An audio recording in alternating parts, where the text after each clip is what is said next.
Today we'll be talking about cogeneration, or combined heat and power, sometimes called CHP. We're going to talk about the fundamentals of it, some applications for it, and the benefits that our customers can receive from the technology. My name is Jason Kaplan. I am the Vice President, General Manager of the Energy Resilience Group within CoolSys Energy Solutions. My name is Stanislav Souček. I am the Director of Technical Services in CoolSys Energy Solution. My responsibility is engineering and the maintenance of the cogeneration unit. Cogeneration, it's energy production of the electricity and the heat from one source in the place when the electricity and the heat is used.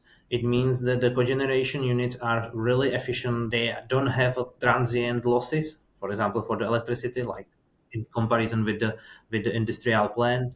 And CHP unit means combined heat and power. It means combined electric and heat production in the facility where these energies are utilized. Cogeneration is the simultaneous production of electricity and heat or thermal production, whether it's heat or cooling, out of one fuel source. And that fuel source can either be natural gas, biogas, renewable gas, syngas, or hydrogen gas. Pretty much any type of gas is the ideal fuel source for cogeneration. Based on my opinion and my experience from the Europe market, and now I can compare also US market, I think that the Europe grid, it's more decentralized. Electricity and the cost per kilowatt hour in the Europe, it's higher than in the United States.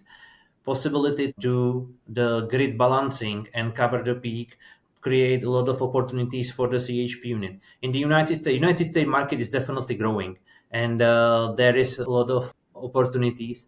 But I would say the legal and incentive environment for the CHP unit, it's on the beginning. In the Europe, the experience it's huge, and now the United States starts to be new market where the CHP unit will definitely grow and grow. Energy prices in Europe have traditionally been higher than that in the United States, and the dynamics there are starting to change due to macroeconomic forces. So whereas very inexpensive energy in the US has been stable for a long time, as the cost of energy increases, clients in the US in commercial industrial segments of the market are going to be looking for a way to reduce their energy costs. And cogeneration, which is a tried and true tested technology in other parts of the world, is a natural solution for this problem in the US, specifically because in the US there is an abundance of natural gas, and that natural gas is the ideal fuel source for cogeneration, and out of which the high efficiency and lower cost and actual reduction in greenhouse gases can be realized from the cogeneration technology. Here in the United States, in New York, in Pearl Station was created the first cogeneration unit. Thomas Alva Edison created the first cogeneration unit 148 years ago. It's not new for the United States, the CHP and CHP technology, but the market was slowly growing. As Jason mentioned, I would say the big driver is really cost per kilowatt hour. And generally, the energies and the electricity in the Europe, it's much more expensive than here in the United States, and therefore European companies were really forced to find the most efficient solution.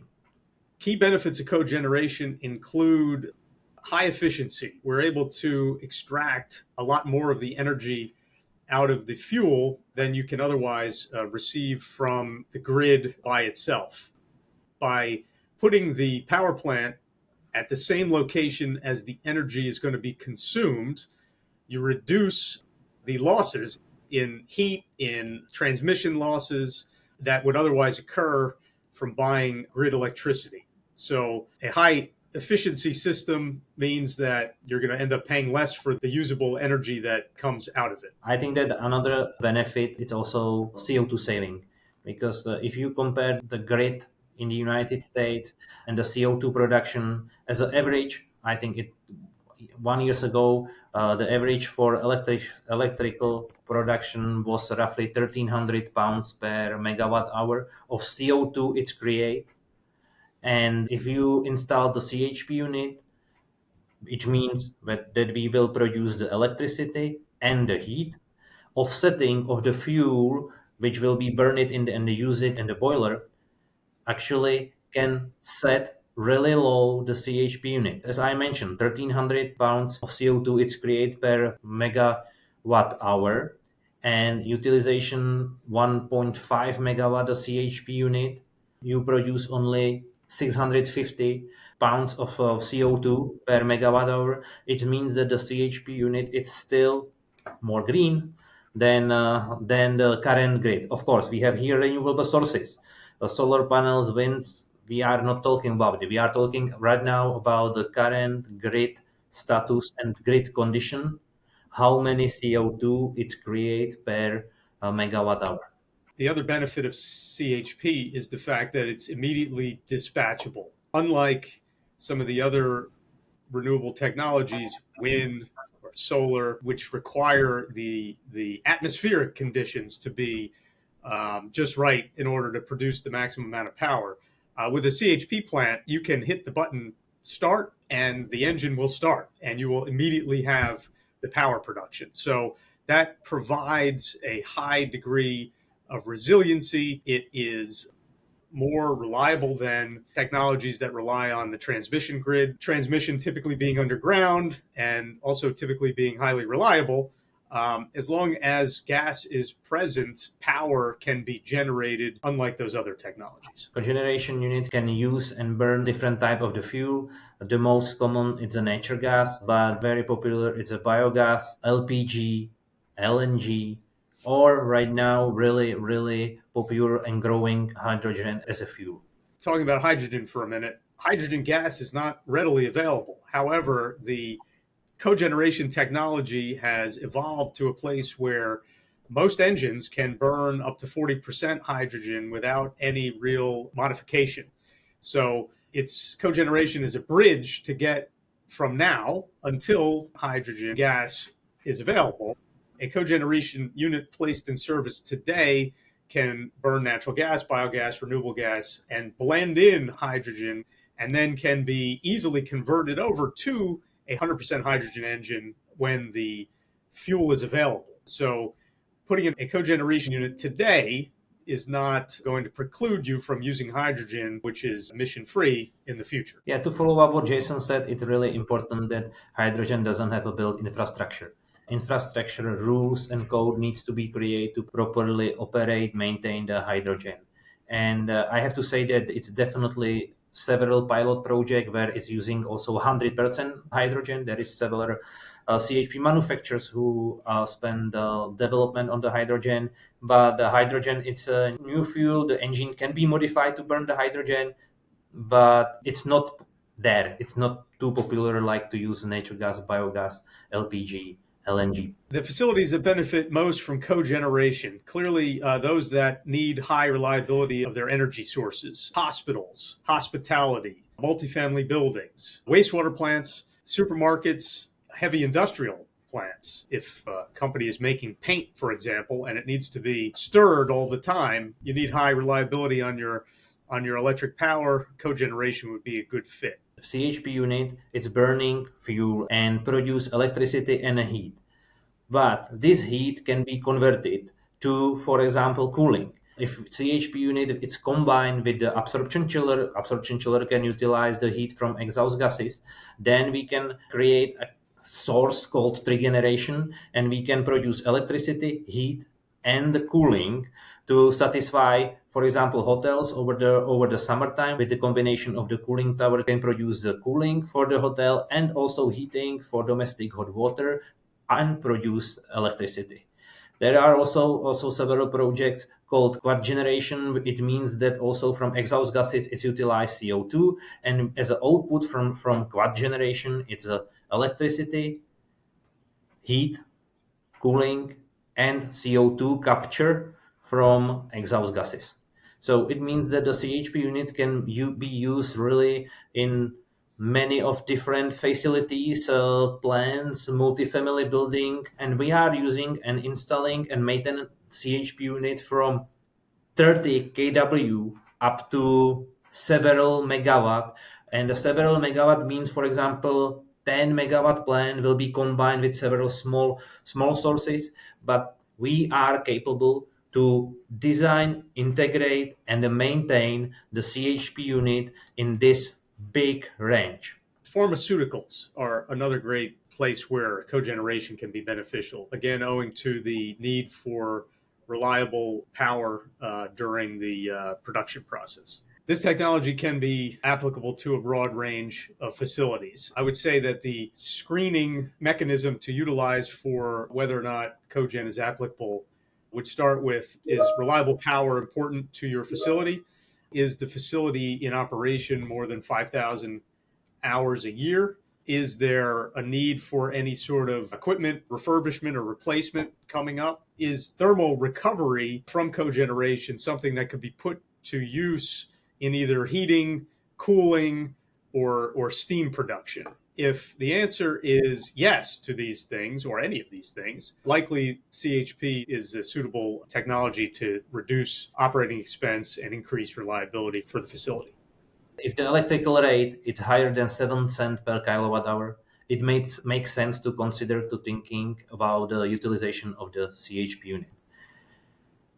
Then it's really important for the ROI, it's to consider heat utilization and find a way how to utilize, or maybe the client has a utilization for the heat.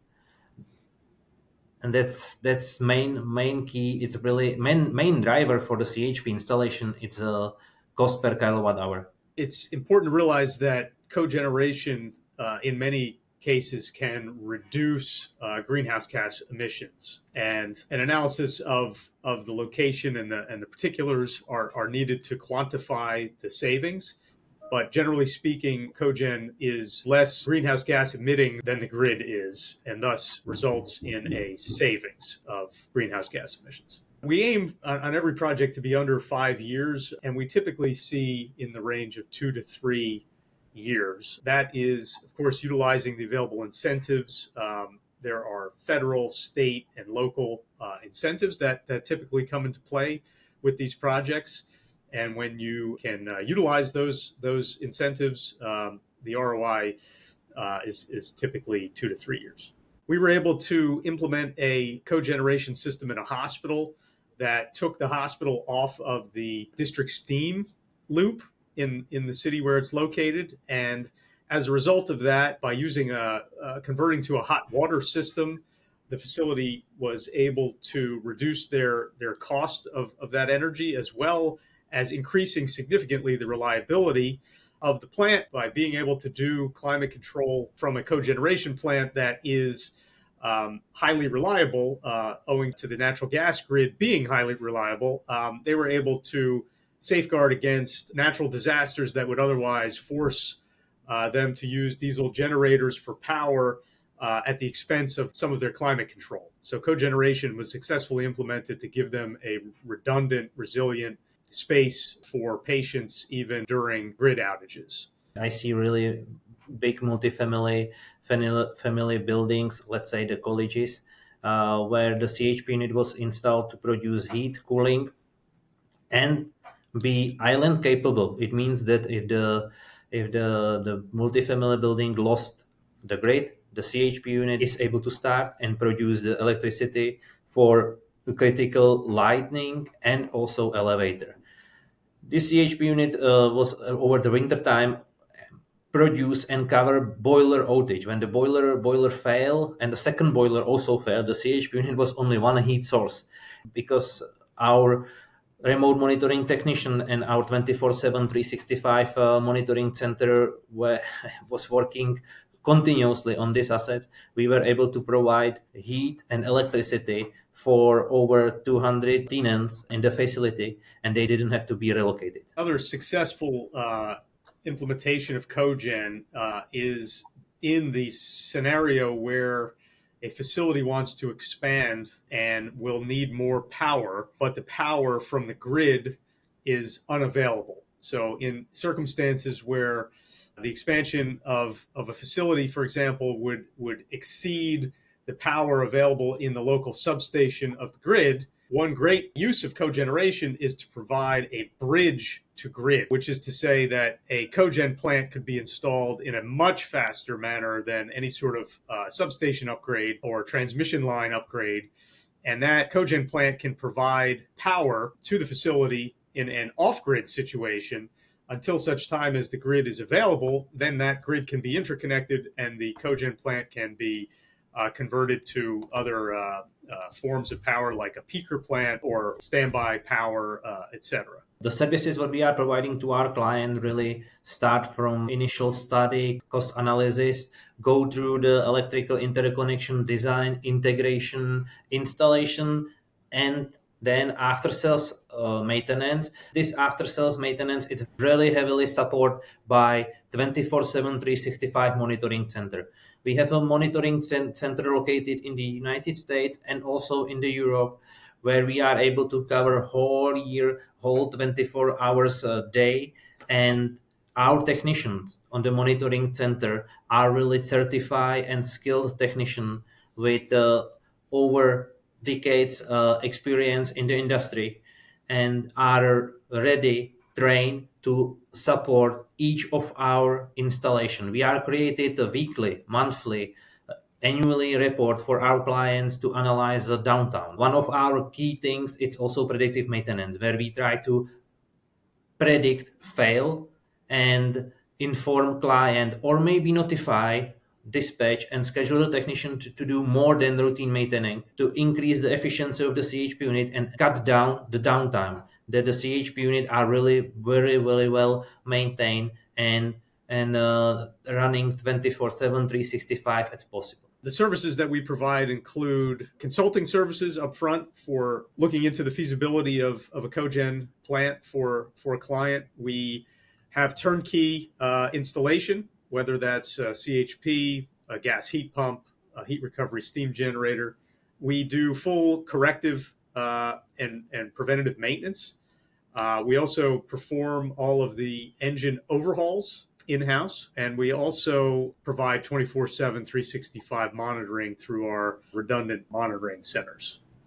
I would advise that anybody that wants to learn more about these services that we offer should go to our website at CoolSys.com. Additionally, to reach us directly, anybody interested in our services can email us at energysales@CoolSys.com. CoolSys Energy Solutions is able to perform these services nationwide. We are licensed in all 50 states for engineering. We have service technicians throughout the country. CoolSys Energy Solutions is able to perform services related to the energy supply that we were discussing today, as well as a whole host of energy demand reduction initiatives serving all 50 states from our main office in Princeton, New Jersey.